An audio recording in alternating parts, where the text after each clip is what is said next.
حضور کہتے ہیں کہ فجر کی 2 رکعت نماز دنیا اور دنیا میں جو کچھ ہے اس سے بہتر ہے۔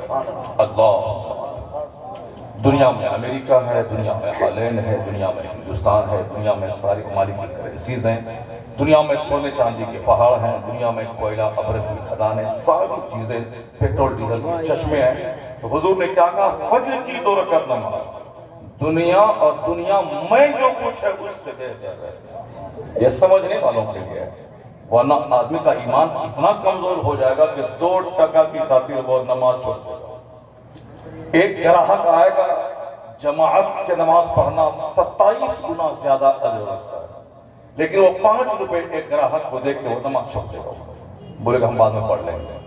یعنی اخیر زمانے میں مطالعہ نہ کرنے کی وجہ سے، عالموں کی صحبت سے دور رہنے کی وجہ سے، دن رات دن صرف دنیا کی باتیں سننے کی وجہ سے آدمی اتنا اندر سے کمزور ہو جائے گا کہ مسلمان گھر میں پیدا ہونے کے باوجود چند سکے کی وجہ سے کافر ہو جائے گا۔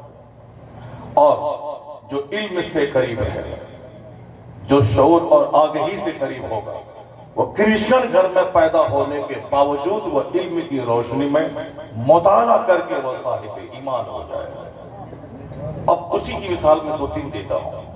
ایک طرف تو ہم لوگ، ہمارے نزدیک تو وہ شخص حافظی پہلے سے ہی کافر تھا، مرتد تھا، لیکن ان کے عالموں نے اسے کافر اور مرتد قرار دے دیا کہ اس قبرستان میں ان کو دفن نہیں کیا جائے گا۔ ان کی بیوی ساتھ چھوڑ گئی، ان کے بھائی نے کہا ہمارا ان سے کوئی لینا دینا نہیں ہے، یعنی وہ تنہا پڑ گیا۔ لیکن بکواس اب بہار کے دیہات کی زبان میں گلتھوتری کہتے ہیں، ہماری سیمانچل میں اسے گلتھوتری کہا، یعنی کہ رات ہے تو نہیں، ہم نہیں مانیں گے، اب یہ دن ہے تو ہم نہیں مانیں گے، یعنی کہ گلتھوتری ہو گئی۔ وہ کیا بولتا ہے کہ ساری دنیا ساتھ چھوڑ دے، میں تنہا رہ جاؤں گا تو بھی میں ان جاہل قوم کا ساتھ نہیں دوں گا، معذاللہ۔ یعنی 150 کروڑ مسلمان ہیں دنیا میں، کم ہو گئے۔ اس میں بڑے بڑے فقیر ہیں، سائنٹسٹ ہیں، ویگیانک ہیں، ادیب ہیں، اور بڑے بڑے رائٹر ہیں، نہ جانے صاحب مفسر ہیں، محدث ہیں، سب ہیں ابھی موجود۔ جو تھے تو امام اعظم مالک، امام شافعی، امام غزالی، وہ تو بہت بڑے بڑے لوگ ہیں، ابھی بھی اتنے بڑے بڑے لوگ موجود ہیں جس کا کوئی جواب نہیں ہے۔ ابھی 2 سال پہلے اتنے بڑے دنیا سے ابھی گئے ہیں کہ کروڑوں عالموں کے سردار تھے، سرکار تاج الشریعت، اللہ، اتنے بڑے عالم تھے وہ، جنہیں فخر ازہر کا ایوارڈ ملا ہو۔ جاہل لوگ کسی کا کوئی کرتب دیکھ کر کے فوراً اس میں جھک جائے گا، لیکن لاکھوں عالم کے جو مرجع ہیں، عالم ایسے ظاہری کوئی تماشا دیکھ کے کسی کے قریب نہیں ہوتا ہے، عالم علمی قابلیت دیکھ کے کسی سے قریب ہوتا ہے۔ تو ہزاروں نہیں لاکھوں علماء کے جو مرکز تھے، جو مرجع تھے، سرکار تاج الشریعت کی ذات، وہ صرف اعلیٰ حضرت کے پرپوتے ہونے کی بنیاد پر نہیں، خاندانی نسبت اپنی جگہ تھی، مگر ان کا علم اور خاندانی نسبت یا دونوں مل کے ان کو بدر منیر بنایا۔ ایسے ایسے مفتی مطیع الرحمان صاحب جیسا مناظر، فقیہ النفس، اتنے بڑے عالم، بھلے ہی تھوڑا ابھی حاشیے پہ چلیں گے الگ بات ہے، مگر علمی قابلیت سے کسی کو انکار نہیں ہے۔ اتنے بڑے، آج بھی کچھ بھی ہزار کچھ بات ہو جائے، لیکن آج بھی جب ہندوستان میں مناظرے کی بات آئے گی تو ہم جیسے لاکھوں عالم مقابلے جھانکیں گے اور مقابلہ کرنے وہی سامنے آئے گے۔ اس لیے ایسے کو سائڈ کرنے کی ضرورت نہیں ہے، بلکہ ان کو ساتھ لے کر اپنی جماعت کو مضبوط کرنے کی ضرورت ہے۔ چھوٹی چھوٹی باتوں کو خاطر نہیں جانا چاہیے، مگر کیا کریں گے، حالات ایسے ہو گئے۔ اب زیادہ میں بولوں گا فوراً کل صبح خبر پہنچ جائے گی، اس لیے سے اب ذرا ان کا اسٹیٹمنٹ ہے مفتی صاحب کا، ہم لوگ بریلی شریف میں تھے اور صاحب وہ ثقافت السنیہ کے شیخ ابو بکر وہ آ گئے۔ شیخ ابو بکر بہت بڑے عالم ہیں، عربی زبان کو پان کی طرح بولتے ہیں۔ ان کا بیٹا عبدالحکیم ازہری وہ بھی عربی پان کی طرح بولتا ہے، اور وہ عرب ممالک میں ایک ہندوستان کے اچھے عربی عالم کی حیثیت سے ان کا شمار ہوتا ہے۔ وہاں کے عربی علماء سے بات کرنا، پھر کروڑوں کروڑ چندہ لینا، ایک شاندار یونیورسٹی JNU کی عمارت اس کے سامنے کھیل ہو، اور اس طرح بڑا ادارہ وہ چلاتے ہیں۔ وہ تاج الشریعت سے ملنے کے لیے آئے۔ مفتی مطیع الرحمان صاحب کہتے ہیں میں بھی وہاں موجود تھا، اور شیخ ابو بکر آئے، عربی زبان میں کلام شروع کیا تاج الشریعہ سے گفتگو شروع ہوئی اور عربی زبان میں باتیں ہو رہی ہیں، تو شیخ ابو بکر نے علمی گفتگو شروع کی تو چند تفسیر کی کتابوں کا حوالہ دیا۔ پھر کیا تھا تاج الشریعہ کا علم کا دریا جب پھوٹا ہے، پھر انہوں نے ایک کتاب کا نام لیا تاج الشریعہ، درجنوں تفسیر کی کتابوں کا نام لیا۔ اللہ، شیخ ابو بکر جیسا ماہر عالم وہ مان گیا کہ رضا کا پوتا بھی رضا سے کم نہیں ہے۔ کیا بات، کیا بات۔ اب وہ ایسے ایسے عالم لوگ موجود ہیں، مگر یہ خبیث مربوط یہ کیا بولتا ہے، یہ 150 کروڑ مسلمان اگر ایک ہو جائیں اور ہم الگ تھلگ ہو جائیں پھر بھی ہم اس جاہل قوم کا ساتھ نہیں دیں۔ اب اس گلتھوتری کو کوئی جواب نہیں۔ اب آگے اور یہ بولتا ہے، بیوی چلی گئی، بچے چلے گئے، بھائی چھوڑ گئے، ماں چلی گئی، سب دنیا سالوں میں چلے جائیں، میں جب دیکھوں گا کہ میں اپنی جنگ ہار رہا ہوں میں خودکشی کر لوں گا۔ یہ کیا بولا وہ، اگر میں دیکھ لوں گا کہ میں اپنی لڑائی ہار رہا ہوں، سارے لوگ مجھ کو سائیڈ کر دیے، سپریم کورٹ میں نے تائید کیا اور وہ خارج ہو گیا، میں جب دیکھوں گا کہ میں لڑائی ہار رہا ہوں تو میں زہر کھا کے مر جاؤں گا۔ خبیث تم کو زہر کھا کے مر ہی جانا چاہیے، کیونکہ جو اس طرح کی باتیں بولتا ہو اسے مر ہی جانا چاہیے، خودکشی ہی کرنا پڑے گا۔ یعنی تھوتھری ہے۔ اب چونکہ ایک ظالم نے ایسی بات کہہ دی، میڈیا میں باتیں پھیل گئی اور سارے لوگ جان گئے، تو اب تو عالموں کی ذمہ داری ہے صفائی دینا ہے، بیان کرنا ہے، لوگوں کو بتانا ہے۔ بیچ میں لوگوں نے اس ٹاپک پہ خطاب تھوڑا سا بند کر دیا تھا، ہم بھی آج سے 10 سال پہلے خوب اس ٹاپک پہ خطاب کرتے تھے، لیکن پچھلے 10 سال کے درمیان میں نے ایک اصلاحی ٹاپک لے لیا۔ اب انہوں نے تھوڑا پھر جگہ دیا کہ پھر دوبارہ میں اس ٹاپک پہ خطاب کروں اور میں اپنے بچوں کو بتا دوں کہ یہ قرآن پہ اعتراض کر کے اپنی مٹی پلید تو کر لیا اور مرتد اور کافر تو ہو ہی گیا، پہلے بھی تھا، آج ان کے عالموں نے بھی کافر مرتد گھوشت کر دیا، وہ تو چلا گیا۔ البتہ سچائی کیا ہے، وہ سچائی نہیں ہے جو وہ بول رہا ہے، سچائی ہے۔ ابھی میں نے پرسوں کی ایک رپورٹ پڑھی کہ امریکہ میں 4-5 سال میں جو اسلام لانے والوں کی تعداد میں جو اضافہ ہوا ہے، اس پر ایک تبصرہ یہ ہوا ہے کہ 4-5 سال کے اندر 1.5 کروڑ کے قریب کرسچنوں اور یہودیوں نے کلمہ پڑھ کے اپنے مومن ہونے کا اظہار کیا۔ یعنی کروڑ ایسے بولنے میں آسان لگتا ہے، 10 آدمی کو کی بھیڑ جٹانے میں پسینہ چھوٹ جاتا ہے، 100 آدمی کی بہت بڑی تعداد ہوتی ہے، 100,000 کا 1 لاکھ ہوتا ہے، 100 لاکھ کا 1 کروڑ ہوتا ہے۔ اب یہ وہاں کے جریدوں میں یہ ساری باتیں چھپتی ہیں اور میڈیا میں یہ بات آتی ہے کہ 1.5 کروڑ کے قریب پچھلے 2-4 سال کے اندر بڑی تیزی کے ساتھ کرسچن ورلڈ، یعنی غریب لوگ نہیں، بہت پڑھے لکھے لوگ، بہت کھاتے پیتے مالدار گھرانے کے لوگ، یہ تو ہمارے ہاں چونکہ مولوی مدرسہ تقریر کو ہم نے ایک رسم بنا لیا اور ہم نے ڈکیتوں کو عزت دی، عالموں کی توہین کیا، چونکہ یہ چندہ لینے ہمارے پاس آتے ہیں۔ یہی وجہ ہے کہ آج ہمارے ہاں جہالت اور لٹریسی چھا گئی۔ اب ہم لوگ گاندھی کی بات کو بہت غور سے پڑھتے ہیں، اب قرآن کریم کی بات ٹھیک ہے، شعبان کا مہینہ ہے، بچے آئیں گے قرآن پڑھ دیں گے، یعنی ہم نے سیریس نہیں لیا قرآن کریم میں کیا، ہم نے ایک اچھی زندگی گزارنے کا کوئی نسخہ نہیں ڈھونڈا، جب چاہا کھا لیا، جب چاہا سو لیا، جب چاہا گھوم لیا، یعنی کوئی روٹین آف لائف نہیں ہے، میں کب سوؤں، کب جاگوں، کب کھاؤں، کب پیوں، کب میں کتاب پڑھوں، کب میں دوسروں سے ملوں، کب میں بازار جاؤں۔ یہودی دنیا کی سب سے تعلیم یافتہ قوم ہے۔ یہ مائکروفون جس میں بات کرتا ہوں، یہ موبائل جو آپ کے ہاتھ میں، یہ کمپیوٹر جو ہمارے اور آپ کے گھر اور دفتر میں، یہ گاڑی جس پہ ہم لوگ چلتے ہیں، چاہے ردر فورڈ ہو، چاہے گراہم بیل ہو، چاہے کیپلر ہو، چاہے آئنسٹائن ہو، یہ جتنے بڑے بڑے ویگیانک ہیں جنہوں نے ہوائی جہاز دیا، مائکروفون دیا، ایئر کنڈیشن دیا، واشنگ مشین دی، گرینڈر دیا، یعنی جدھر نگاہ اٹھا کے دیکھیں آس پاس میں جو بھی سامان ہے، سائیکل، ہندوستان میں 150 کروڑ کی آبادی ہے آج، مگر کوئی ایک ہندوستانی اس سائیکل کا آوشکار ایجاد نہیں کیا ہے، وہ سب اسی یورپ سے، یہ 4 ویلر، 2 ویلر، 3 ویلر، یہ ہوائی جہاز، یہ ٹرین، ساری چیزیں اس میں 90% یہودی اس کے آوشکارک ہیں، یعنی اس کے موجد انوینٹر یہودی، اس نے دماغ جلا کر کے ایک سامان دیا۔ اب موبائل کو ایسے کچاڑتے رہتے ہیں، اس کو کوئی کام دھام تو ہے نہیں ہمارے پاس، بس ادھر سے ایسے گھما دینا ہے، پھر ادھر سے اوپر گھما دینا ہے، اور بیچ میں کوئی ڈانس فانس والی بات ہے اس پہ ایسے دبا کر کے اس کو دیکھنے لگنا ہے۔ یہ تو ہم نے سیکھا، لیکن یہ موبائل کس نے دیا ہے، کس نے بنایا ہے، ہم نے کبھی اس پر غور نہیں کیا۔ وہ کمپیوٹر اس میں کروڑوں باتیں اس میں سیٹ ہو جائیں، 25 سال پہلے جو چیزیں اس میں سیو کر دی گئی، آج ایک بار بٹن دبانے کے بعد سامنے آ جاتی ہے۔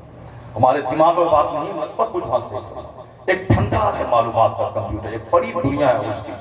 دنیا میں ہندوستان میں جتنے لوگ ہیں سب کا ایک ڈاٹا اس میں موجود ہے، زمین جگہ کا ڈاٹا، دفتر کا ڈاٹا، مکانات کا ڈاٹا، کتنے پڑھے ہیں، کتنے بے پڑھے ہیں، کتنے سروس میں ہیں، کتنے ریٹائر کر گئے، کتنے کو پینشن ملتا ہے، یعنی دماغ خراب ہو جائے گا۔ ایک ایسی بڑی دنیا ہے اس کی، جو آدمی ساری زندگی اسی کمپیوٹر میں ڈوب جاتا ہے، پھر بھی وہ 7 برانچ کو نہیں ٹچ کر پاتا ہے۔ اب ذرا سنیے غور سے، وہ کس نے دیا کمپیوٹر؟ یہ ہوتی جو سب سے ذلیل قوم ہے، جو سب سے بڑا پاپی جہنمی قوم ہے ہمارے نزدیک، اور حقیقت میں ہے۔ اللہ رب العزت نے نبیوں کی قاتل اس قوم کو ذلت اور مسکنت اس پر طاری کر دی ہے، غُرِّبَتْ عَلَيْهِمُ الذِّلَّةُ وَالْمَسْكَنَةُ۔ یہودی جہنمی ہے، نبیوں کی قاتل قوم ہے، مگر اس دنیا کے سسٹم کے حساب سے۔ دنیا کا سسٹم کیا ہے؟ درخت آم کا پیڑ کوئی ہندو لگائے یا مسلمان لگائے؟ وہ لگائے گا تو پھل کھائے گا۔ اگر مسلمان گھر میں بیٹھا رہے، کوئی محنت نہیں کرے، اس کا بیٹا ڈی ایف ایس کی نہیں بنے گا۔ کرسچن کا بیٹا 15 گھنٹے ڈیلی اسٹڈی کرے گا، وہ میٹریکولیشن میں 99% نمبر لائے گا، انٹرمیڈیٹ میں 95% لائے گا، گریجویشن میں 97% لائے گا، پوسٹ گریجویشن میں 99% نمبر لائے گا، 15 گھنٹے اسٹڈی کرے گا 24 گھنٹے میں، تو ڈی ایم وہ بنے گا، ویگیانک وہ بنے گا، ایس پی وہ بنے گا۔ یعنی دنیا کے سسٹم کو جو فالو کرے۔ اب ہم مسلمان ہیں، ہم جنتی ہیں، کلمہ پڑھتے ہیں، سرکار کے غلام ہیں، اور حالت ایمان میں مر گئے تو جنت جائیں گے انشاءاللہ العزیز، لیکن ڈی ایم نہیں بنیں گے دنیا میں۔ ہم کھیتی کے موسم میں کھیتی نہیں کرے تو ہمارے گھر میں 50 کنٹل مکئی نہیں جائے گی۔ ایسا ہے، ہم مسلمان ہیں، رسول پاک کے ہم غلام ہیں، درود پاک پر پھونک دیں تو آم کے پیڑ میں وہاں سے لیچی پھل جائے اور سیب پھل جائے، ایسا نہیں ہوتا۔ یہ دنیا کا سارا سسٹم کیا ہے؟ دنیا کا سسٹم وہی ہے کہ جو ہر چیز ایک صاحب کیا ہے کہ ایک قانون سے ریلیٹڈ ہے، اس سے ہٹ کے کچھ نہیں ہوتا۔ مکان فضاؤں میں نہیں بنتا ہے، مکان زمین پہ بنتا ہے۔ ہم سمندر کے پانی کی سطح پہ نہیں چلتے ہیں، ہم زمین پہ چلتے ہیں۔ سارا سسٹم ہے، یہاں اس سسٹم کا فالو یہودی کرے، دنیا میں کامیاب ہوگا۔ جنت وہ نہیں جائے گا مرنے کے بعد، جو موبائل دیا ہے، جو ہمیں نیٹ دیا ہے، جو ہمیں یہ مائکروفون دیا ہے، وہ جنت نہیں جائے گا اگر کافی ہو کے مر گیا۔ لیکن دنیا میں ہم دانے دانے کو ترسیں گے، ان کے پاس خربوں کا بھنڈار ہے۔ ہم ایک ایک پیسے کو ترسیں گے، ان کے پاس کروڑوں روپے رہیں گے، اگر وہ دنیا کے سسٹم کا فالو کیا۔ یعنی وقت کی پابندی اور وقت کا صحیح استعمال یہودی نے ایسا کیا، ان کے گھر میں اسٹڈی کا ٹائم فکس ہے، روزانہ 3 گھنٹے اسٹڈی کرنا ہی کرنا، چاہے گھر میں ایک بوڈی کھونا پڑی رہے، چاہے گھر میں بیٹی کی بارات آئے، چاہے گھر سے لاش نکلے، اسٹڈی کرنا ہے تو کرنا۔ کھانے کا ٹائم ایک فکس ہے، کھانا اسی ٹائم میں کھانا ہے تو کھانا ہے۔ سونے کا ٹائم فکس ہے، اس ٹائم میں سونا ہے تو سونا ہے۔ عام طور پر بازاروں میں یہودیوں کی بیٹیاں اور ان کی بیویاں، ان کے بیٹے نظر نہیں آتے، ان کا سارا کام سیٹ ہے۔ یعنی صبح مارننگ واک جانا ہے تو جانا، 4 گھنٹے اسٹڈی گھر میں کرنی ہے تو کرنی ہے، دکان سے واپس آنے کے بعد اسٹڈی روم میں جانا ہے تو جانا ہے۔ یعنی سارا کام ایک شیڈول کے حساب سے، پنکچویلٹی جسے کہتے ہیں انگریزی میں، یعنی وقت کی پابندی نے اس طرح اسے عروج عطا کر دیا۔ مٹھی بھر یہودی کرسچنوں پر بھی سبقت لے گیا۔ دنیا کے کروڑوں مسلمانوں کے مقابلے میں مالی حالت اس کی اتنی مضبوط اور اسٹرانگ ہو گئی کہ ہم مجبور ہیں اس کے پروڈکٹ استعمال کرنے پر۔ ہم 1000 بکواس کریں کہ کوئی کولڈ ڈرنک نہیں پیے گا، لمکا، تھمس اپ، پیپسی، کوکا کولا، کوئی میری بات نہیں مانے گا۔ میرے سارے بچے پیئیں گے، میرے مہمان پیئیں گے، دنیا کے 200 سے زیادہ ممالک کی ہر دہلی میں اس کی دکان ہوگی، اور ایک سارا کمیشن اس یہودی کے کھاتے میں جائے گا۔ ہم 1000 منع کریں، کوئی واٹس ایپ استعمال نہیں کرے، کوئی فیس بک نہیں چلائے، کوئی ٹویٹر نہیں چلائے گا، کچھ نہیں۔ مولانا اپنے گھر میں رہیے، ہمارے کروڑوں بچے فیس بک چلائیں گے، واٹس ایپ چلائیں گے، ٹویٹر چلائیں گے، اس کا خربوں کا کمیشن وہ سب یہودی کے کھاتے میں جائے گا۔ ہم کچھ بھی کہیں کہ آن لائن کوئی سامان مت منگوائیے، دھوکہ ہوتا ہے، کوئی ماننے کو تیار نہیں ہے۔ اور یہ آن لائن کاروبار سب سے بڑی کمپنی امیزون کمپنی کا مالک، جو اس وقت دنیا کا سب سے بڑا مالدار ہے، یعنی پہلے بل گیٹس تھا جن کے پاس خربوں اور ڈالروں کی پراپرٹی تھی، ہندوستان میں مکیش امبانی ہے جو سب سے بڑا مالدار ہے، مگر ایسا سینکڑوں مکیش کا باپ ہے وہ ایمیزون کمپنی کا مالک جو پوری دنیا کا سب سے بڑا مالدار ہے۔ کام کیا ہے؟ آن لائن مارکیٹنگ، اور وہ ہے کون؟ وہی یہودی برادری سے رکنے والا، یعنی مالدار تو یہودی، ویگیانک تو یہودی، ساری پوری اس کے ہاتھ میں۔ آخر کس چیز نے اس کو بلند کیا؟ جب تنہائی میں غور کریں گے، دنیا کے سسٹم کا فالو کیا ہے، اس نے پڑھا ہے، لکھا ہے، وقت کا صحیح استعمال کیا ہے، گھمکڑ بن کے بازار میں دوسروں کا منہ نہیں دیکھا ہے، پان اور گٹکا کھا کے چوک پہ 4 بجے جا کے دکان دوسروں کا منہ نہیں دیکھتا ہے، اور بیٹھ کر کے وہ کب کی نشست مرکب نہیں کرتا ہے۔ ہمارا بیٹا پڑھا جاہل، سب کو ہاتھ میں رومال چھاڑنا ہے، گٹکا کھانا ہے، پھرکی پھینکنا ہے، اور کب دینا ہے۔ بنگال میں الیکشن ہے تو اب 24 گھنٹے اسی کو میں کب دینا ہے، اب صاحب کورونا ہے تو 24 گھنٹے اسی کو لے کے بیٹھ جانا ہے۔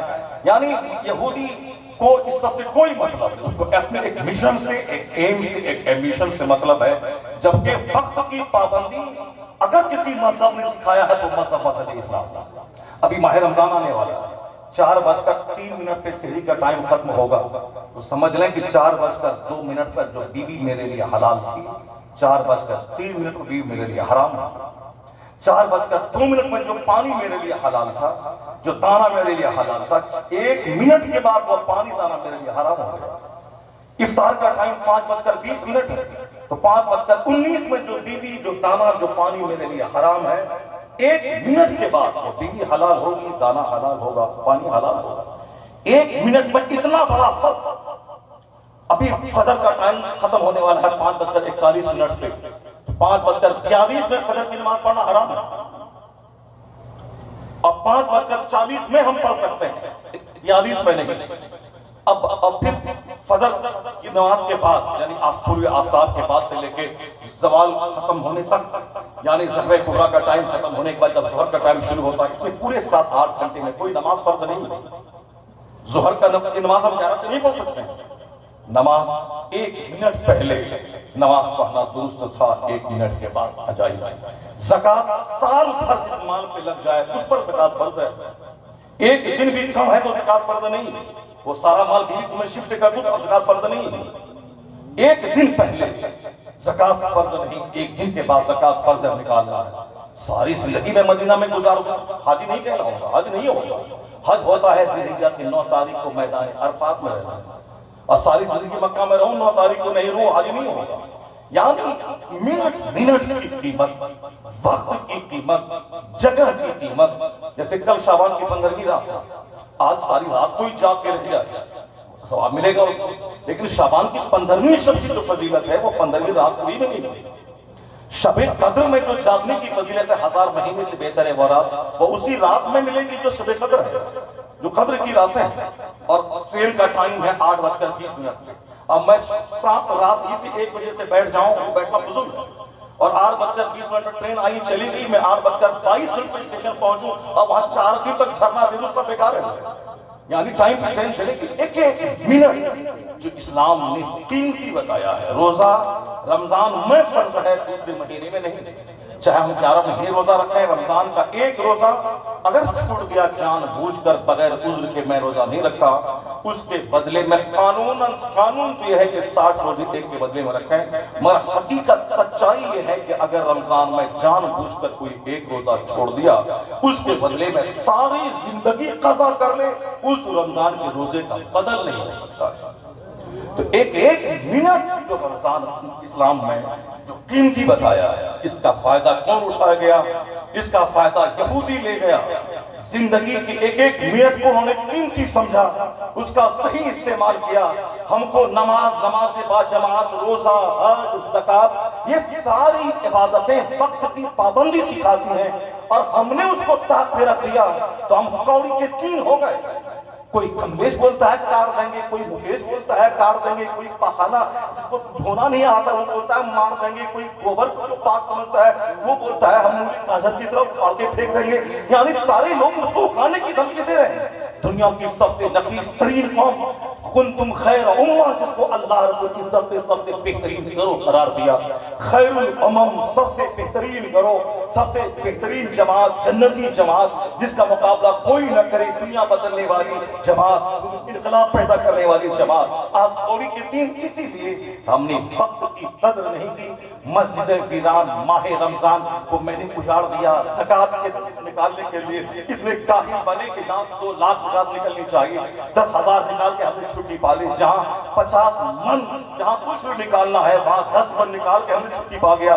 یعنی نہ میرے پاس زکوٰۃ کی قدر ہے، نہ ہمارے پاس روزے کی قدر ہے، نہ حج کی قدر ہے، نماز پنجگانہ کی قدر ہے، نہ اذان کی آواز کی قدر ہے، نہ سحر اور افطار کی برکتوں کی قدر ہے، نہ داڑھی نہ ٹوپی کی قدر ہے۔ یعنی وہ حسن و جمال امریکہ کی ایک یہودی عورت کلمہ پڑھنے کے بعد بولی، میں مسلمان اس لیے بنی ہوں جب میں ماہ رمضان میں اذان کی آواز سنتی تھی تو میرا دل سے روز زبر ہوتا تھا۔ جب میں عورتوں کے نقاب، اس کے اسکارف کے سسٹم، اس کی نمازوں کی پابندی کو میں دیکھتی تھی، میرا دل اندر سے مجھ کو للکارتا تھا کہ تم یہ خوبصورت مذہب کیوں نہیں قبول کر لیتی ہے۔ جب میں افطار کا سسٹم، سحری کا سسٹم، مسلمانوں کی تراویح کی نماز کا سسٹم، ان خوبصورت سسٹم پہ جب میں غور کرتی تھی تو لگتا تھا ایسا حسین مذہب قبول کر لینا چاہیے۔ بہت دنوں سے سوچتی تھی اور آج میں نے اس مذہب کو قبول کر لیا۔ یعنی وہی نظام فرقہ، وہی نظام سحر و افطار، وہی اذان، وہی خوبصورت چہرہ، وہی وقت پہ نمازوں کی پابندی جس کو ہم لوگ کچھ بھی نہیں سمجھتے، بس ہوا نہیں ہوا۔ مگر ایک پڑھے لکھے لوگ جو ہمیشہ سوچتے رہتے ہیں، غور و فکر کرتے رہتے ہیں، سچائی کی تلاش کرتے رہتے ہیں، جو سیکر آف ٹروتھ ہے، سچائی کا جستجو کرتے ہیں، وہ اسی کو ہمارے تمام اسلامی سسٹم میں وہ خوش نظر آتا ہے کہ میں نے اپنے مذہب میں وہ چیز نہیں پائی جو چیز میں نے مذہب اسلام میں پایا ہے۔ اور ہمارے نزدیک وہ سب کچھ نہیں ہے کیونکہ ہم نے وقت کی پابندی چھوڑ دی، ہم نے قرآن پڑھنا چھوڑ دیا، عالم سے ملنا میں نے چھوڑ دیا۔ عالم سے ملنے کا مطلب چندہ مانگ لے گا، اور اس میں ہماری بھی غلطی ہے، ہمارا بھی قصور ہے۔ ہم نے بھی مولانا بننے کو، مدرسہ چلانے کو اس طرح سے ثابت کر دیا کہ مولانا بننے کا مطلب ساری دنیا رمضان میں افطار کرے، تلاوت کرے، 4 5 10 ختم قرآن کریں، اور ہم جو ہے شام صبح رسید لے کے دوڑتے رہے۔ ساری دنیا عید کے دن سوئی کھائے بال بچوں کے ساتھ، ہم فطرہ کلیکشن کرتے رہے۔ ساری دنیا قربانی کرے، گوشت کھایا، ہم صرف چمڑا کلیکشن کرتے رہے۔ ہم یعنی ہمارا کام مولانا بننے کے بعد بورا اٹھانا، رسید اٹھانا اور چندہ کرنا۔ ایک پڑھا لکھا آدمی بولا اپنے بیٹے کو عالم بنا کر کے اس کو کیسے بورا تھمائے گا ہاتھ میں؟ بولتا نہیں، قرآن پڑھنا ہے ہم ٹیوشن سے پڑھوا لیں گے، نماز کے فرائض و واجبات سیکھنا ہے ہم کسی مولانا امام صاحب سے ٹیوشن رکھ کے بچے کو پڑھوا دیں گے۔ مگر عالم بننے کا مطلب، اس کا فیوچر کیا، اس کا مستقبل کیا ہے؟ مطلب بورا اٹھانا، بورا ڈھونا، یہ کام میرے بچے سے نہیں ہوگا۔ اس لیے بہت سارے لوگ چاہتے بھی ہیں کہ عالم میرا بچہ بنے، مگر عالم بننے کے بعد تو ہوتا ہے اس کو دیکھ کے وہ کانپ جاتا ہے کہ نہیں یہ نہیں ہوگا، میرا بچہ مولانا حافظ قاری بنے، مسجد کا امام بنے۔ ایک فرنیچر کلاس کا رکشہ چالک، اسے نکالنے کی دھمکی دے دے سے رہنا، بہت تھکا کے موٹا گیا، میرے قرآن خانی میں تم نہیں آئے، فاتحہ نہیں کیا، پھر اگلے دن ہماری چھٹی پر چالان کروا دیں گے۔ یعنی ایک عالم دین جو ہماری نماز کا کفیل اور وکیل ہوتا ہے، جو ہمارا سردار ہوتا ہے۔ میں اپنی آنکھوں سے دیکھتا ہوں کہ امریکہ میں 1000 بیگھہ زمین کا جوتنے والا جو بیٹا بھیج کر بیرسٹر بنا کے پڑھا کے لایا، وہ بیرسٹر کا باپ 1000 بیگھہ زمین کا چودھری زمین زرداد، وہ نیچے بیٹھتا ہے۔ لیکن اسی تھرور کا کوئی کالا کلوٹا مزدور جو اس کے یہاں کھیتی کرتا ہے، گائے چراتا ہے، وہ اپنے بیٹے کو بریلی بھیج کر عالم بنا کے لاتا ہے۔ تو امریکہ میں پڑھنے والا بیرسٹر وہ نیچے رہتا ہے، ایڈوکیٹ نیچے رہتا ہے، لائر نیچے رہتا ہے، اور امامہ باندھ کر اس گائے چرانے والے کا عالم بیٹا وہ ہاتھ میں عصا لے کر ممبر پہ چڑھ کے قوم کو خطاب کرتا ہے، امامت کے مسلح پہ وہ رہتا ہے۔ بیرسٹر آگے بڑھے گا، کوئی گاؤں کا فرد قبول نہیں کرے گا، نیچے تم رہو، وہ مسلح اس کا ہے جو قرآن حدیث کا علم رکھتا ہے۔ یعنی وہ علم جو ایک دبے کچلے کو عزت کے آسمان پہ پہنچا دیا، وہ علم جو ایک کمزور کو صاحب تو اختیار بنا دیا، وہ علم جو ایک اندھیرے گھر میں روشنی کا مینار اس کو بنا دیا، جسے دنیا knowledge is power, knowledge is light کہتی ہے۔ ہم آنکھوں سے دیکھتے ہیں اس عزت کو، صرف مسجد تک ہی اس کو محدود رکھتے ہیں، مسجد سے باہر قوڑی کے 3 اس عالم کی عزت ہے، وہ چاہے منتقا کا پیغام بھیجے پھر بھی ہم ایکسپٹ نہیں کریں گے، وہ ہمارے بیٹے کے ولیمے میں شریک ہو ہم اسے قبول نہیں کریں گے، بس وہ قرآن خوانی کرے، نتیجہ 40 ماہ کا بوجھ کھائے، اس کے بعد وہ مسجد میں امامت کرے، مسجد سے باہر اس کی کوئی حیثیت نہیں ہے، مسجد میں ہے وہ امام، مسجد سے باہر اس کی کوئی حیثیت نہیں ہے۔ اسی نے میرے بچوں کو اندر سے کھوکھلا بنایا، عالم دین کی عزت ہمارے سینے سے نکال دیا، مدرسے کی عزت ہمارے سینے سے نکل گئی، چند غریب مسکین بچے مدرسے میں پڑھیں گے، جب وقت اور حالات اچھے ہوتے ہیں تو سب کی تمنا ہوتی ہے کہ میرا بیٹا عالم دین بنے۔ اورنگزیب سلطان الہند جو ہندوستان کے بادشاہ تھے اور 50 سال چند مہینے تک حکومت کرنے والا اکلوتا شاسک ہندوستان کا، وہ جب جامع مسجد دہلی سے نکلتے تھے، نہیں لاغر دبلا پتلا ملا احمد جیون جو ان کے استاد تھے، عالم دین تھے، ان کی چپل جب وہ سیدھی کرتے تھے، ہندوستان کا بادشاہ ساؤتھ سے لے کے نارتھ تک پورے ہندوستان کے مخالفین کو دھول چٹانے والا بادشاہ، 50 سال چند مہینے کی راجپوتوں، برہمنوں، دلتوں، شودروں کے ملک میں شان سے حکومت کرنے والا بادشاہ، حافظ قرآن بادشاہ، عالم دین بادشاہ، فتوی علمگیری کے مرتب بادشاہ، وہ جب عالم ربانی ملا احمد جیون کی چپل سیدھی کرتے، جن کے پاس قاعدے کا گھر نہیں، جن کے پاس زمینداری نہیں، جب اتنا بڑا ہندوستان کا بادشاہ چپل سیدھی کرتا تو سارا ہندوستان تمنا کرتا تھا کاش میرا بیٹا عالم ہو جائے، جو عزت انہیں ملی ہے وہ عزت مجھے مل جائے۔ جب عالم ربانی کو عزت ملتی ہے تو عزت اپنے بیٹے کو عالم بنانا چاہتے ہیں۔ ابھی میں نے ایک پروپوزل رکھا تھا وہاں پہ اڑیسہ میں 5 دن پہلے، میں نے کہا تھا کہ اس گاؤں میں 110 کی آبادی، سارے لوگ مالدار خوشحال ہیں، سب باہر رہتے ہیں، بس صرف ایک جو 1 لاکھ ہر مہینے کماتا ہے، 1000 روپے وہ دین کے نام پہ خرچ کر دے۔ نعرہ لگائیے ہمارے پیر و مرشد کا، ہمارے شیخ اور شہزادے شہری بہار، حضرت آدمی، شاندار مکان، شاندار گاڑی سب کے پاس ہے، صرف 1000 روپے پر منتھ آپ مسجد کے نام پہ دیتے ہیں، 1000 روپے۔ اگر یہ نہیں ہو سکتا ہے تو کم سے کم 500 روپے جو 1 لاکھ 2 لاکھ ہر مہینے کماتا ہے، اور فرنیچر کا ٹھیکہ لیتا ہے، کلکتہ میں، بمبئی میں وہ لوگ بڑے بڑے کانٹریکٹر ہیں سر، صرف 500 روپے اگر آپ دیتے ہیں 100 آدمی اپنے گاؤں کی مسجد کے امام کے لیے، 100 آدمی 500 روپے دیں تو میرے خیال سے وہ 50,000 روپے بن جائے۔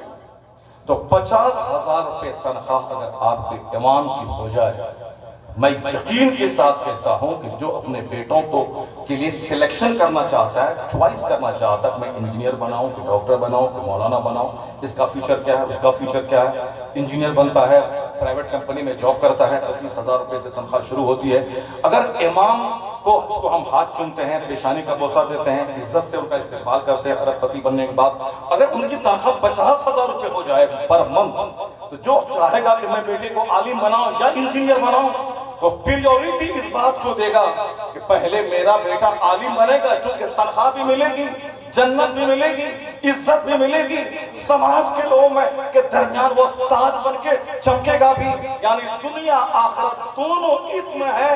تو انجینئر بعد میں بنے گا، پہلے میرا بیٹا عالم ربانی بنے گا۔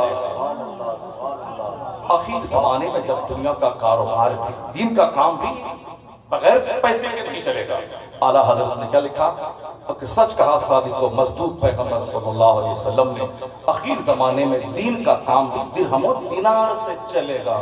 مسجد بنے گی درہم و دینار چاہیے، مدرسہ قائم ہوگا تو درہم و دینار پیسہ کوڑی چاہیے، امام کو رکھنا ہے تو پیسہ کوڑی چاہیے، مدرس کو رکھنا ہے، ہائی کوالٹی کا باصلاحیت مدرس رکھنا ہے تو پیسہ کوڑی چاہیے۔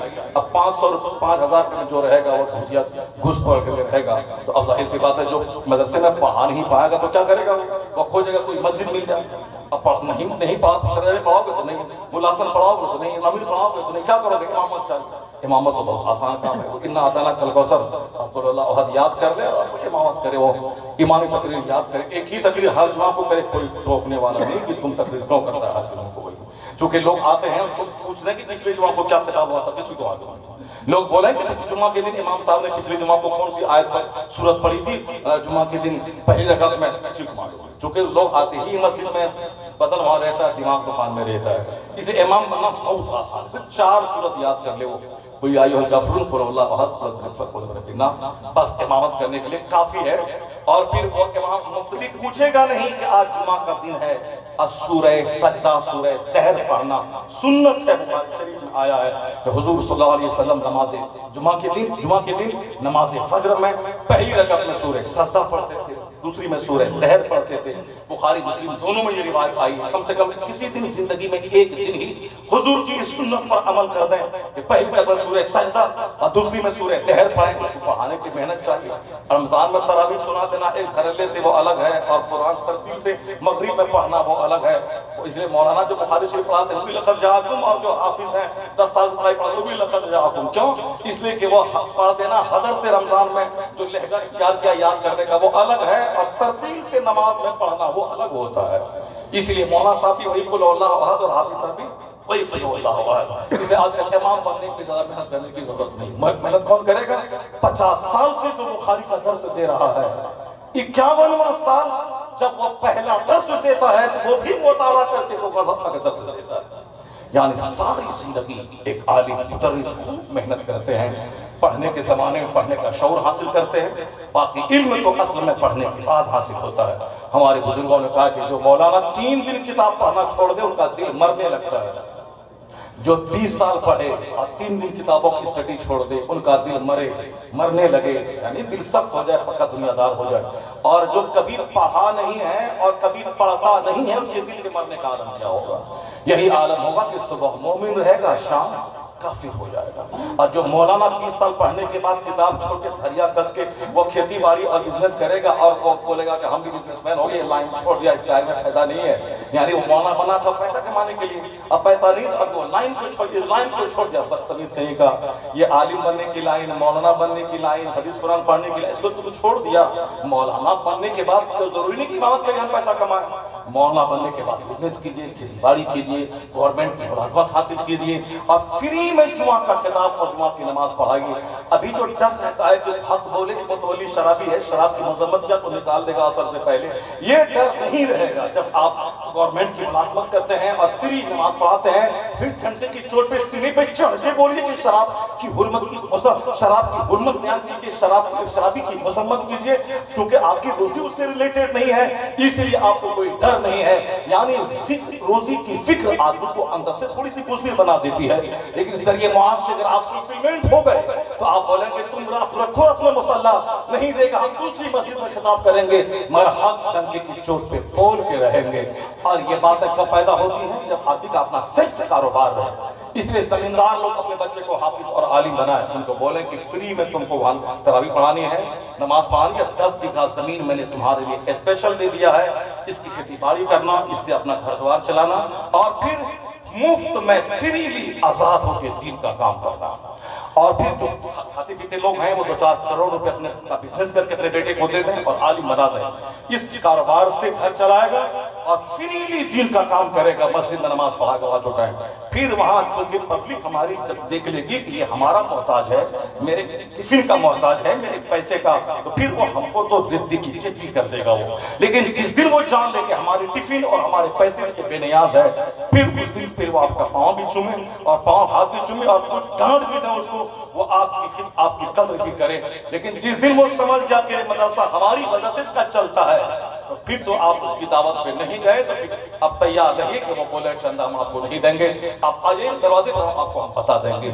آج سے 300 سال پہلے بادشاہان وقت وہ مدرسوں کے لیے پراپرٹی ڈونیٹ کا وقف کرتے تھے، اس کی آمدنی سے مدرسہ چلتا تھا. لیکن جب ہماری پبلک کا دماغ خراب ہو گیا، ان کا دماغ میں کہ ہم سرداری بھی کریں، چندہ مولانا صاحب کرے اور چندہ لا کے مجھ کو دے، پھر مہینہ لگنے کے بعد کوئی مجھ سے ہی تنخواہ مانگنے آئے.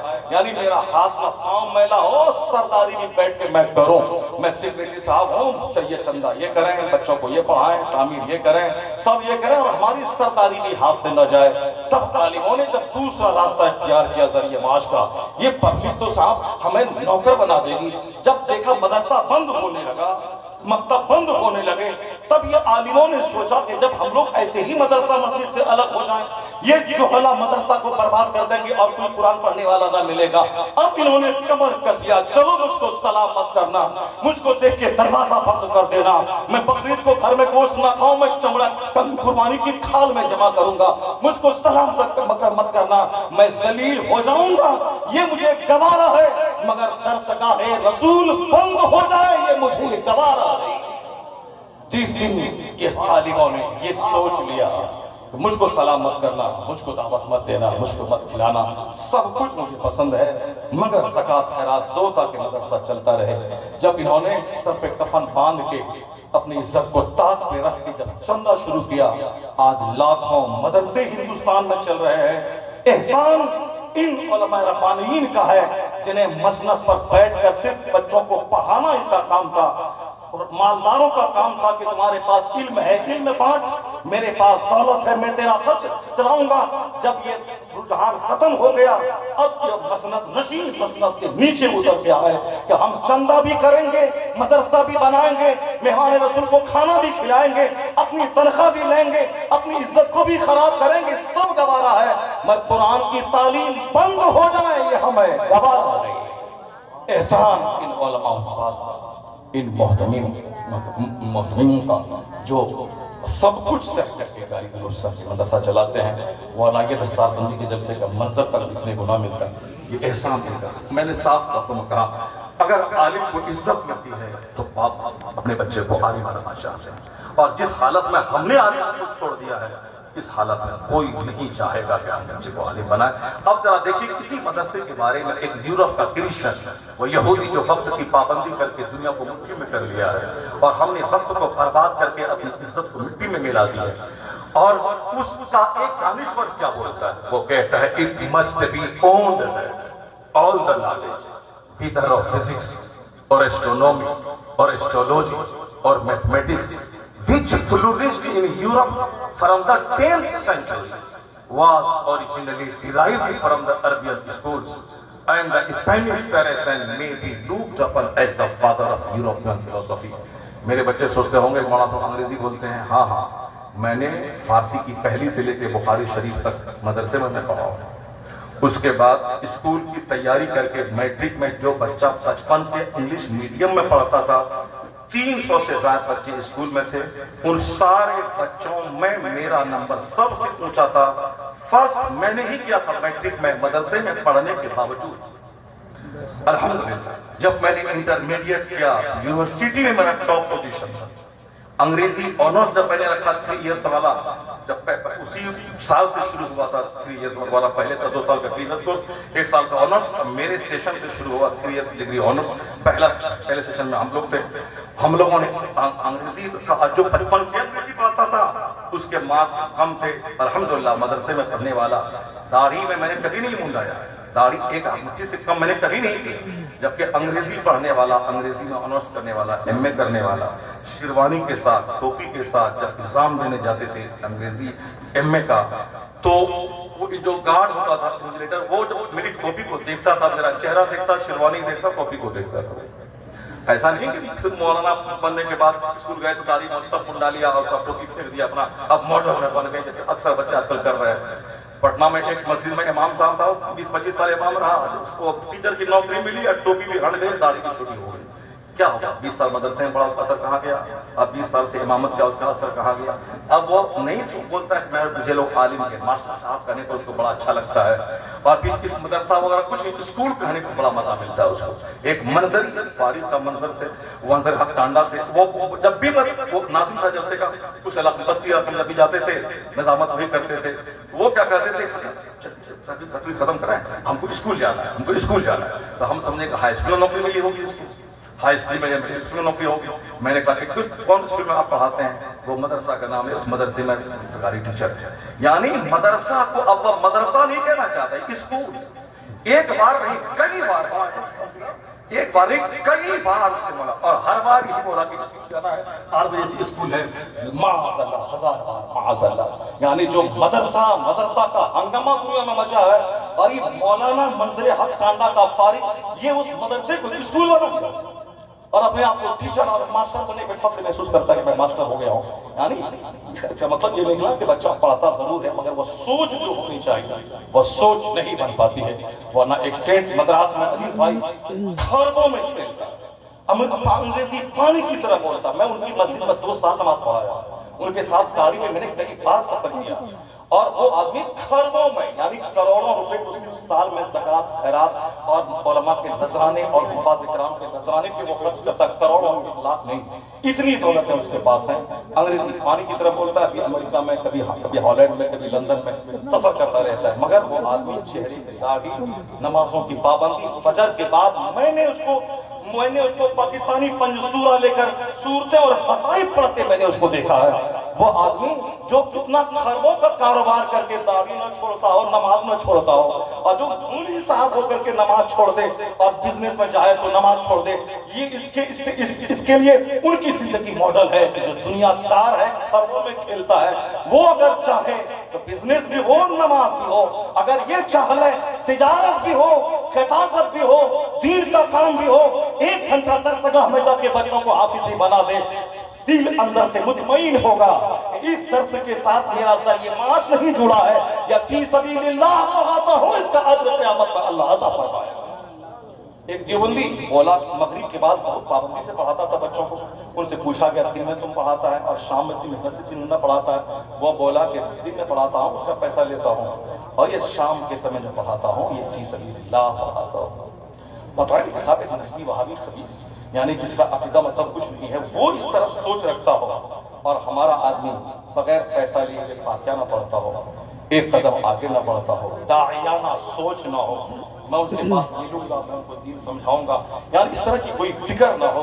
اسی لیے سے بہت سارے ڈپارٹمنٹ میں ہم لوگ پیچھے ہیں, کیونکہ سوچ ہی ہماری الٹی پلٹی ہو گئی. یعنی ہم یہ سوچتے میں مولانا ہوں, بس لوگ میرا ہاتھ اور پاؤں چومیں, اور ہم داعی ہیں, ان کو دعوت دینا اسلام کا. 4-5 آدمی رہے, 2 آدمی رہے, میری بیٹی ہے, میرا بیٹا ہے, میرا بھائی ہے, میرا دوست ملے, کرکٹ کی بات دنیا پولیٹکس کی بات سب ہوتی, مگر دین کی بات نہیں ہوتی, کیونکہ وہ جانتا ہے دین کی بات بولیں گے سامنے لوگ تکلیف ہو جائے گی. ایک مزاج بنانا پڑے گا. مدرسے میں پڑھنے کا مقصد دین کا کام کرنا, خود نیک بننا, دوسروں کو نیک بنانا, خود جنتی بننا, دوسروں کو جنتی بنانا. آدمی دین کی فکر کرے. حضور نے آخری حج کے موقع پر مینا کی وادی میں ایک خطاب کیا تھا. سرکار نے کہا تھا کہ جو اپنے پیچھے دین کا غم لگا لیتا ہے, اللہ اس کی دنیا کا کفیل اور ذمہ دار ہو جاتا ہے, اور جو اپنے پیچھے دنیا کا غم پالتا ہے, لگا لیتا ہے, اللہ اس کی نگاہوں کے سامنے فقر اور مفلسی کے دروازے کھول دیتا ہے. اب وہ کسی بھی وادی میں لطپت ہو کے مر جائے, اللہ کو اس کی کوئی پرواہ نہیں ہے, صرف سوچ اونچی ہو جائے. الحمدللہ آج کوئی منتری اور کوئی وزیر اتنا ہوائی جہاز کا سفر نہیں کرتا ہوگا جتنا مدرسے کا پڑھا ہوا یہ چھوٹا سا طالب علم اس ہوائی جہاز کے سفر سے انجوائے کرتا ہے, راجدھانی سے سفر کرتا ہے. کیا مطلب مدرسے پڑھنے والا کو بالکل صاحب وہ گزرا ہوتا ہے؟ نہیں. سوچ اونچی رہے, محنت پڑھائی کے وقت پر محنت رہے, اللہ رب العزت کے ذات پہ بے پناہ اعتماد رہے, تو جنت وہاں ملے گی, عزت یہاں ملے گی, اور اللہ چاہے گا اپنے فضل سے تو دنیا کی دولت بھی یہاں ملے گی. اللہ نے فاطمہ شیرہ کو وہ وقار دیا تھا کہ 80 لاکھ روپے کی کار لے کے لوگ حاضر تھے کہ حضور آپ قبول کر لیں, مگر وہ اس فقیر درویش نے اپنے بیٹے عزت کا مکان بریلی سے باہر 10 ایکڑ زمین پہ کبھی نہیں بنایا. 75 سالہ شیخ کو جب خیال آیا ہے کہ تنگ گلی میں نے زندگی بھر اسی مکان میں رہا, مگر اب ایک وسیع خطہ زمین پر ایک گھر ہونا چاہیے, تو عزت کا گھر نہیں بلکہ مصطفیٰ کے مہمان کا گھر ہونا چاہیے. انہوں نے جامعۃ الرضا کی تشکیل دی. 50 بیگھہ زمین سے زائد کے وسیع خطے پر اپنا بیٹا سوداگران کی تنگ گلی میں رہے گا, اور مصطفیٰ کے مہمان اس وسیع خطے زمین میں جامعۃ الرضا میں پڑھیں گے. جو درویش اپنا سب کچھ دین کے نام پہ لٹا دیا, جاتے جاتے کروڑوں کا میلہ لگا کے بتا دیا گیا جو دین کے لیے سب کچھ لٹا دیتا ہے, اللہ رب العزت کروڑوں دل میں اس کی محبت اور عزت عطا کر دیتا ہے. پہلے حوصلہ تو بولا ہو جائے, بس بات طویل ہو گئی. جو بات میں کہنا چاہ رہا تھا صرف ایک پوائنٹ, کیونکہ 3-4 باتیں میرے دماغ میں تھی, چونکہ اب تمہید میں اور اچھی بات ہو گئی اس لیے سے میں نے وہ باتیں کر دی. اب ایک بات, آخری بات, قرآن میں کیا ہے. یہ دور ہے علم اور شعور کا جیسے جیسے علم جاگے گا گل دھوتری گھٹے گی اور قرآن ماننے والوں کی تعداد میں اضافہ ہوگا۔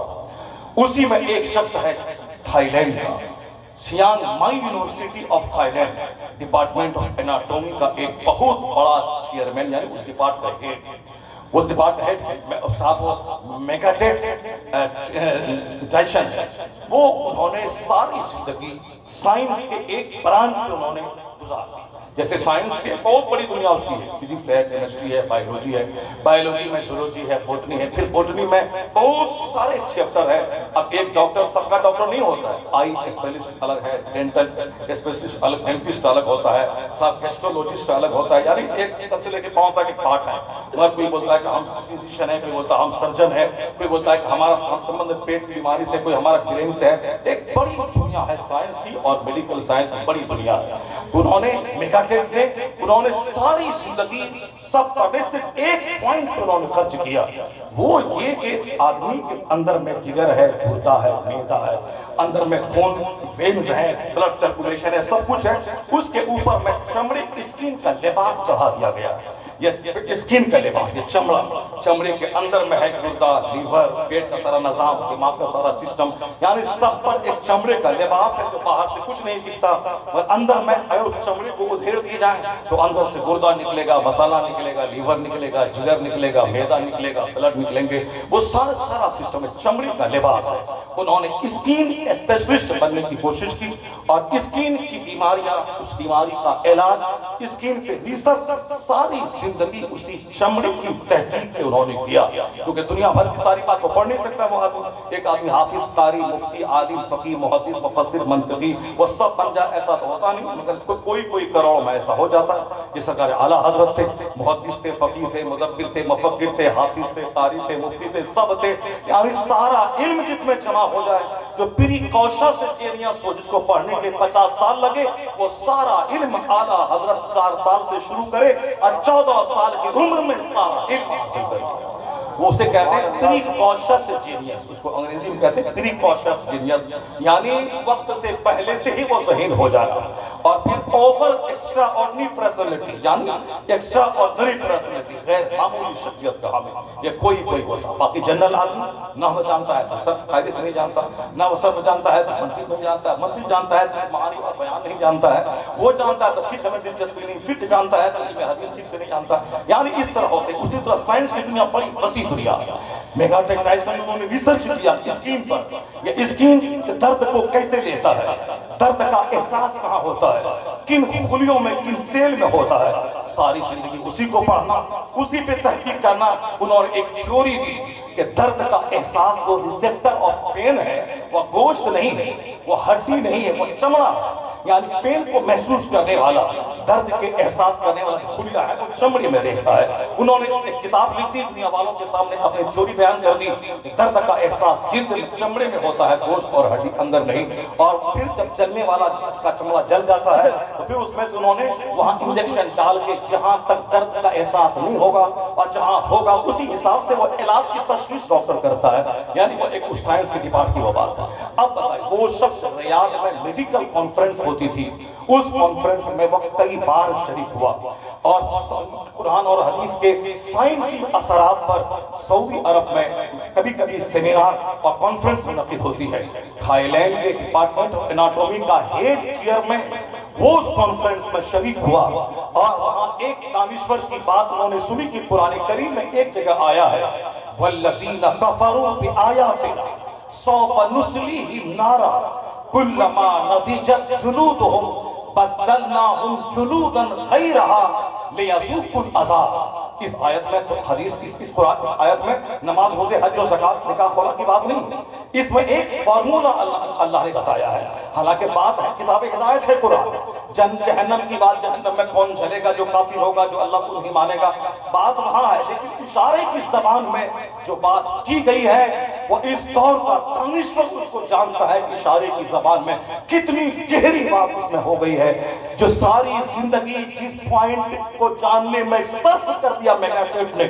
اب وہ باتیں جب اس آیت کریمہ میں وہ محسوس کی کہ اللہ نے کیا کہا کہ جن لوگوں نے میری آیتوں کو ماننے سے انکار کیا، یعنی جس نے کفر کیا، اللہ کہتا ہے ہم اسے عنقریب جہنم کی آگ میں جلائیں گے۔ کلما نضجت جلودہم، جب اس کی کھال آگ میں جل جائے گی، بدلناہم جلودا غیرہا، تو ہم اس کھال کی جگہ دوسری کھال پیدا کر دیں گے، لیذوقوا العذاب، تاکہ وہ عذاب کا مزہ چکھے، درد کا مزہ چکھے۔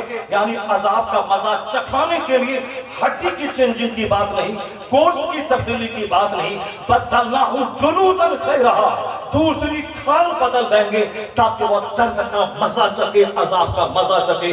یعنی زیادہ غور سے نہیں، صرف سرسری طور پر اس آیت کریمہ پہ دیکھنے کے بعد پتہ چلتا ہے کہ درد کا سیدھا سمبند اسکین اور چمڑے سے ہے۔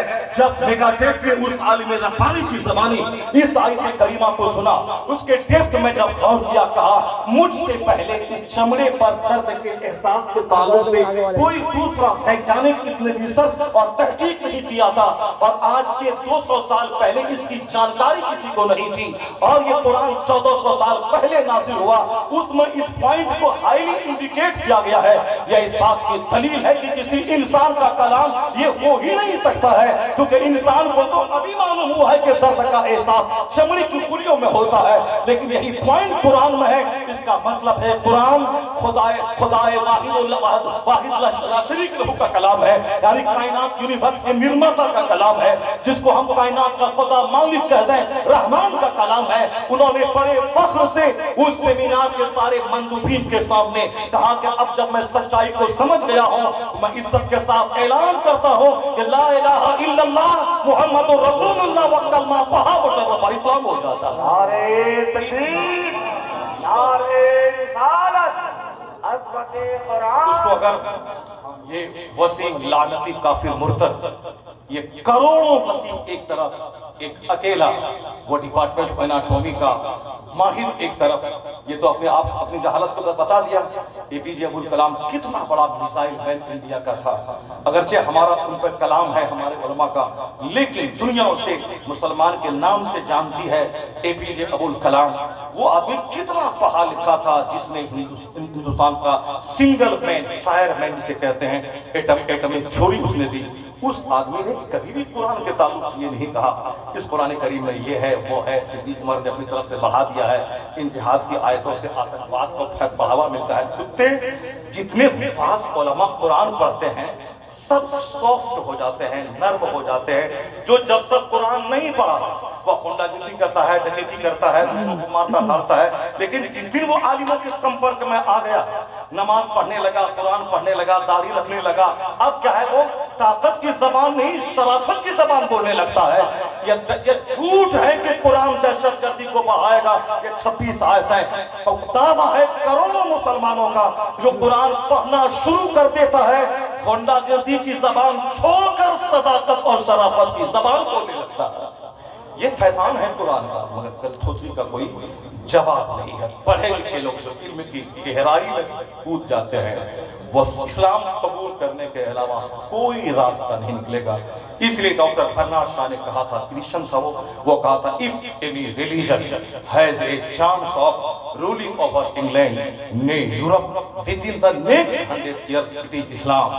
مسلمان نہیں، مولانا نہیں، پیر صاحب نہیں، یورپ کا کرسچن وہ کیا کہتا ہے، آنے والے 100 سال کے بھیتر انگلینڈ ہی نہیں پورے یورپ مہادویپ میں اگر کوئی مذہب حکومتی مذہب بننے والا ہے تو وہ مذہب اسلام بننے والا ہے۔ کیونکہ ہم لوگوں کو ابھی پیسہ کوڑی کم ہے، اس لیے ڈھیر پیسہ چاہیے، چاہے مدرسہ بیچ کر کے ہو، چاہے مسجد بیچ کے ہو، پیسہ چاہیے۔ مگر یورپ میں چونکہ بے تحاشا پیسہ ہے، اب پیسوں کی موجودگی میں ان کو اب سکون کی تلاش ہے، اب وہ سکون کی تلاش میں مذاہب کا مطالعہ کرتا ہے۔ اب جب سکون کی تلاش میں اسلام اسے سکون دیتا ہے تو 1000 دن سے وہ اسلام لا کے مسلمان ہو جاتا ہے۔ آنے والے دن میں اسلام کا مستقبل بڑا برائٹ ہے، اس کا فیوچر بڑا چمکیلا ہے۔ اب مسلمانوں کی ذمہ داری ہے کہ زیادہ فکر نہ کرے، بکواس نہ کرے، وہ اپنی ڈیوٹی پہ نظر رکھے، مجھ کو کیا کرنا ہے، قرآن مجھ کو کیا سکھاتا ہے۔ کہ قرآن has been given to read it, to understand it, to consider it, to act upon it۔ یہ قرآن رٹ لینا، حافظ بن جانا یہ اچھا ہے، یہ اچھا ایک چھوٹا سا بڑا کام نہیں۔ بڑا کام کیا ہے؟ قرآن پڑھنا، قرآن کی آیتوں میں غور کرنا، قرآن پاک کی تعلیمات کو زندگی میں داخل کرنا، پھر اس تعلیمات کو دوسروں تک پہنچانے کی محنت اور جدوجہد کرنا، یہ ہے قرآن پاک۔ حضور نے کیا فرمایا؟ ان اللہ یرفع بہذا الکتاب اقواما ویضع بہ آخرین۔ حضور کہتے ہیں اللہ اس کتاب کے ذریعے بعض لوگوں کو بلند کر دیتا ہے، اب بعض لوگوں کو پست کر دیتا ہے۔ حضور نے فرمایا جو قرآن پڑھے اس پر عمل کرے، ان کے ماں باپ کو عزت کا تاج پہنایا جائے گا جس کی چمک کے سامنے سورج کی روشنی پھیکی پڑ جائے گی۔ حضور کہتے ہیں جب ماں باپ کو جن کی وجہ سے یہ عزت کا تاج ملے گا تو سمجھو جس نے محنت کر کے قرآن پڑھا اس کو کتنی عزت ملے گی۔ سبحان اللہ۔ اللہ تبارک و تعالی ہم کو اور آپ کو سبوں کو قرآن پڑھنے، قرآن سمجھنے، قرآن پر عمل کرنے اور قرآن کی بات کو لوگوں تک پہنچانے کی توفیق عطا فرمائے، آمین۔ وآخر دعوانا